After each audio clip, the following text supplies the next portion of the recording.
Anda kembali menyaksikan laporan 8 pagi Garuda TV. Pemirsa, Badan Pusat Statistik mencatat pertumbuhan industri tekstil dan pakaian jadi pada kuartal 2 tahun 2024 mengalami kontraksi.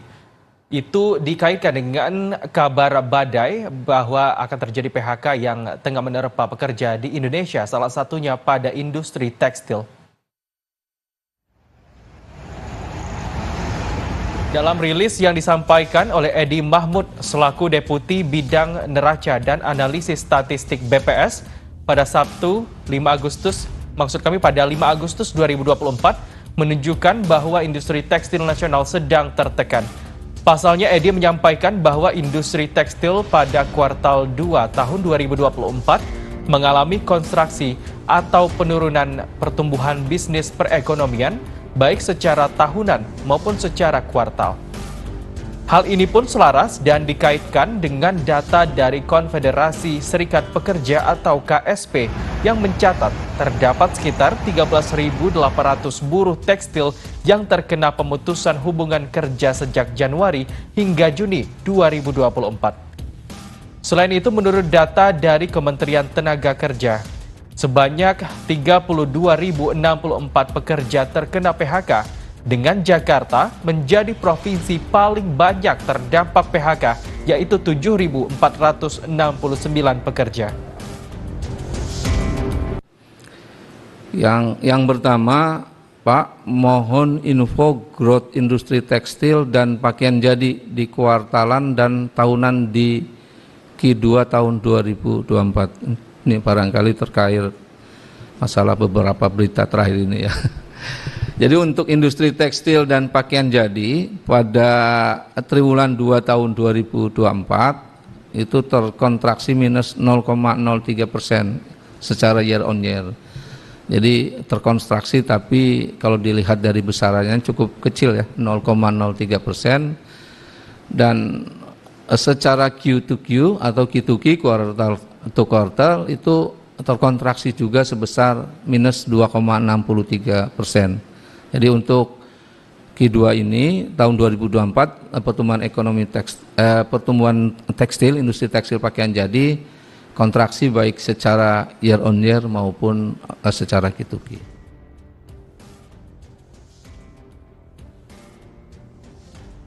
Dan untuk membahas lebih lanjut terkait fenomena maraknya pemutusan hubungan kerja atau PHK di tanah air saat ini, kami sudah terhubung dengan Direktur Next Policy Yusuf Wibisono. Halo, selamat pagi Pak Yusuf. Pagi Mbak Cica. Ya, Pak Yusuf, seperti tadi di berita sebelumnya bahwa Badan Pusat Statistik itu sudah merilis bahwa terjadi kontraksi berupa pemutusan hubungan kerja terutama di sektor industri. Menurut Bapak, apa faktor utama yang mendorong terjadinya gelombang PHK di berbagai sektor saat ini, dan apakah ini lebih dipengaruhi oleh kondisi ekonomi global atau justru malah faktor domestik sendiri, Pak Yusuf? Silakan. Iya Mbak Cica, jadi kita melihat ini memang dalam beberapa bulan terakhir ya, terutama di 2024 ini, tekanan kepada industri manufaktur kita semakin kuat ya. Ini sinyal sangat kuat ya bahwa daya saing industri manufaktur kita itu memang sedang melemah ya. Dan sekarang mungkin sudah mulai sekarat ya, karena sudah banyak yang melakukan PHK massal begitu. Nah, menurut saya ini ada beberapa kombinasi penyebab ya, tidak tunggal gitu ya, kompleks sebenarnya. Yang pertama tentu betul ya, industri manufaktur kita, pasar utamanya itu memang adalah ekspor. Jadi ketika pasar global ini mengalami pelemahan ya, ini kemudian kita juga turut tertekan ya permintaan terhadap produk manufaktur kita. Tapi juga sebenarnya ya, selain dari pelemahan global ya, ini ada faktor persaingan juga sebenarnya, karena di dunia internasional ya, di pasar ekspor ya, kita kan tidak sendirian sebenarnya ya. Produk manufaktur kita harus bersaing juga dengan negara-negara lain seperti Cina ya, dan juga sekarang yang sedang rising itu Vietnam ya, Bangladesh ya, produk-produknya juga sangat kompetitif begitu. Kemudian yang kedua dari faktor internal ya, ini menurut saya juga tidak kalah signifikan ya. Nah, ini yang sebenarnya masih dalam ruang kontrol kita yang paling kuat sebenarnya, ini juga jebol kita. Apa misalnya yang pertama tentu adalah pelemahan daya beli, ya. Kita kan sebenarnya juga produk-produk eh, ekspor ini, kalau pasar ekspor mengalami pelemahan, sebenarnya industri kita bisa melepas di pasar domestik begitu. Nah, ini karena memang pasar domestiknya juga lemah, ya, terutama kelas menengah bawah kita melemah, ya, maka ini penjualan di domestik juga tidak bisa maksimal. Nah, yang lebih buruk lagi adalah ini dalam 5 tahun terakhir, terutama sejak 2018 ya, Mbak Cica. Jadi 2018 itu sebelum pandemi, jadi bahkan begitu ya, eh, perang dagang Amerika dan Cina. Ya.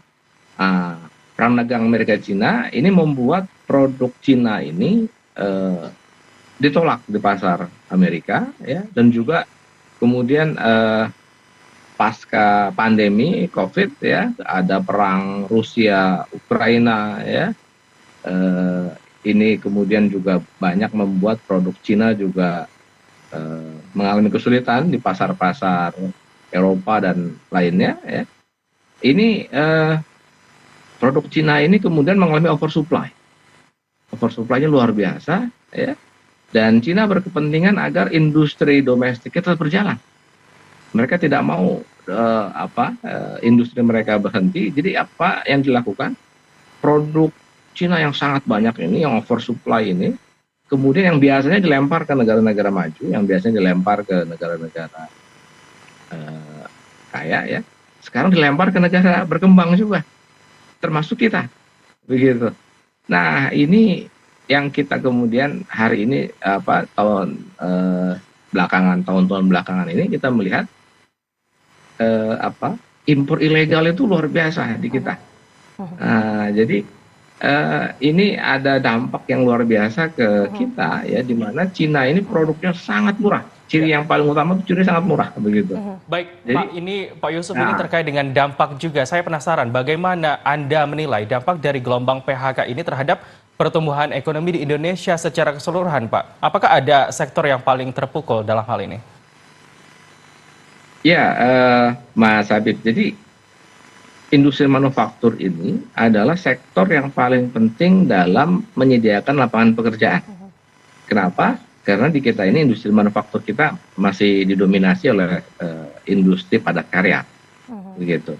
Dan sektor industri ini dicirikan dengan penciptaan lapangan kerja secara formal.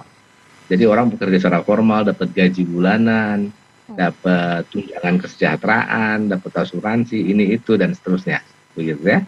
Nah, jadi sektor manufaktur itu sangat penting dalam menjaga daya beli masyarakat, kelas menengah terutama, begitu. Ya, dan kemudian dampak dampak penggandanya, ya, multiplier efek dari industri manufaktur kan besar kemudian, ya, karena kemudian banyak sektor-sektor lain yang menopang atau menggantungkan diri kepada industri manufaktur, ya, katakan misalnya sektor jasa informal perkotaan misalnya, ya, rumah kos-kosan, warung makan, begitu ya, sampai tukang ojek katakan misalnya, gitu ya, itu banyak bergantung kepada industri manufaktur ini, kepada pabrik-pabrik misalnya. Di sekitar pabrik kalau kita melihat itu kan hidup, ya, ekonomi masyarakat, gitu. Nah, jadi ketika kejatuhan industri manufaktur ini dampaknya ganda begitu. Pekerjanya PHK, ya, mengalami kehilangan pekerjaan, daya belinya langsung jatuh, ya.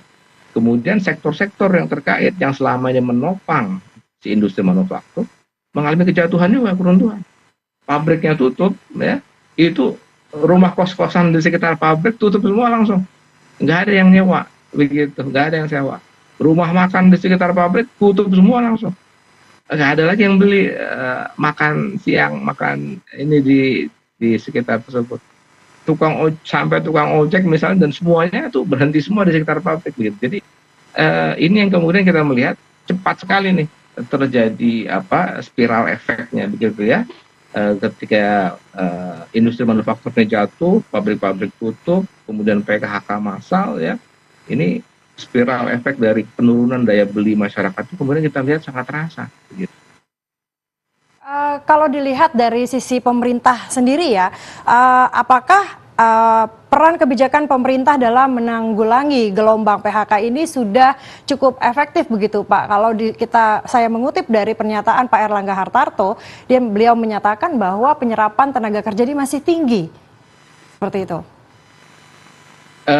Jadi kita melihat ada hal yang miris ya Mbak ya, sangat ironis ya, yaitu kita melihat pemerintah ini dalam situasi kritis seperti saat ini justru koordinasi antar kementerian itu terlihat sangat lemah, dan direction dari atas, dari presiden, saya melihat juga minim begitu. Ini menyedihkan sebenarnya gitu ya, memprihatinkan.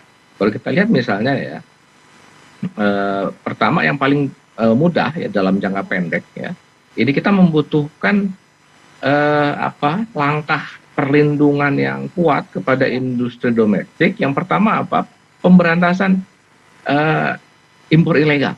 Itu dulu deh yang paling krusial ya. Impor ilegal dihilangkan saja itu udah sangat banyak membantu industri domestik kita.